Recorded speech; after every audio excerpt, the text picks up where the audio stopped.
Happy Mother's Day. This is day 98 of 100 Days of Making Minis, and I had a wonderful Mother's Day with my wife and family. Saw the walrus. A couple of my kids ran and raced against the cheetah. It was a good old time.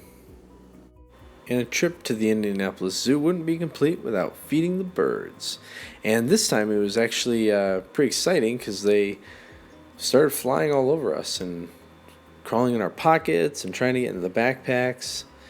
I've been there a couple times and this has never happened before, so it was pretty neat and exciting, which especially for my wife, who is not a fan of birds at all. So I'm very proud of her for sticking it out and coming in with the kids. She actually went through a second time as well.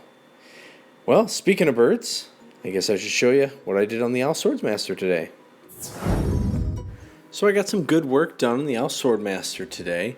I focused on the mantelpiece that goes, around his neck and shoulders. I use this technique fairly often when I need to build up a raised section, and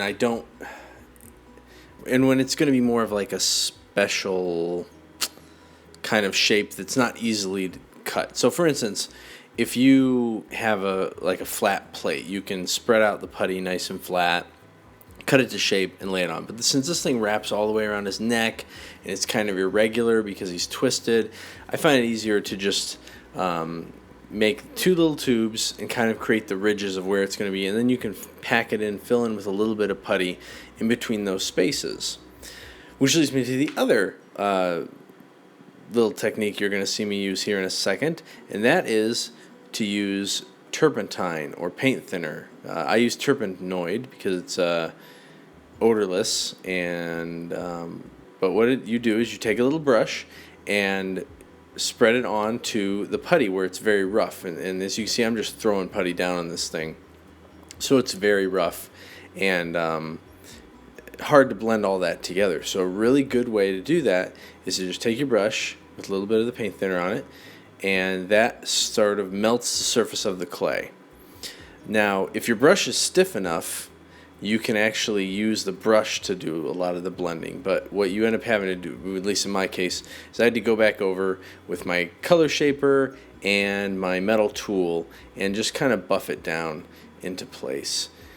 Last thing with it though is you do need to, once you kind of do as much smoothing as you can, but it will still probably be a little rough, a little gummy, because the turpentine really breaks the material down, and so you need to just let that area set. So as you can see, I moved on and just did a little bit of other refinement, but by tomorrow for sure, and if I were able to work on it more today sooner, I would be able to go back to that area and work on it some more. Alright, that's it for today. Thanks for watching, and I'll see you tomorrow.